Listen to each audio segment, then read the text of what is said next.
Hello বন্ধুরা, আমি রাই। Amazing লাইফে তোমাদেরকে অনেক অনেক ওয়েলকাম। আজকে আমি একটা তোমাদের সাথে আমার মায়ের রেসিপি শেয়ার করব, ইলিশ ভাপা। প্রথমে সর্ষে, পোস্ত, চারকোয়া রসুন, স্বাদ মতো নুন, আদা, কাঁচা লঙ্কা আর সর্ষের তেল দিয়ে এইভাবে মাছটাকে মাখিয়ে নেব। তারপর একটা কলা পাতা নিয়ে এইভাবে ঢেকে ভালো করে মুড়ে আমরা বেঁধে নেব।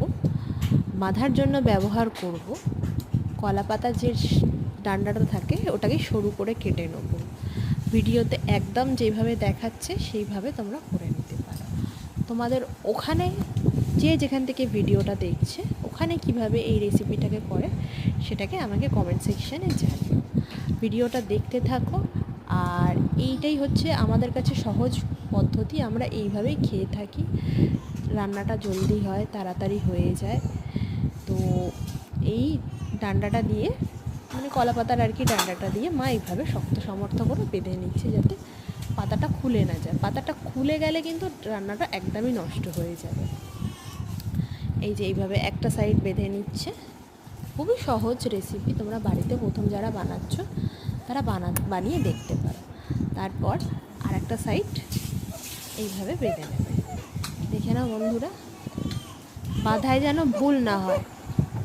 বাঁধায় ভুল হলে কিন্তু রান্না ভীষণভাবে বাজে হয়ে যাবে, একদম ছড়িয়ে যাবে, জিনিসটা নষ্ট হয়ে যাবে, মশলাপাতি সবই নষ্ট হয়ে যাবে। খেতে খুবই দারুণ হয়, স্বাদ হয়, একবার করে দেখো।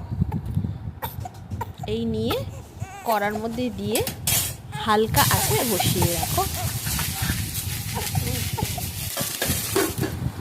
বন্ধুরা লাইক করো, কমেন্ট করো। আচ্ছা জানাও যে শিলনোড়া, এই শিলনোড়া কারা কারা এখনও ব্যবহার করে।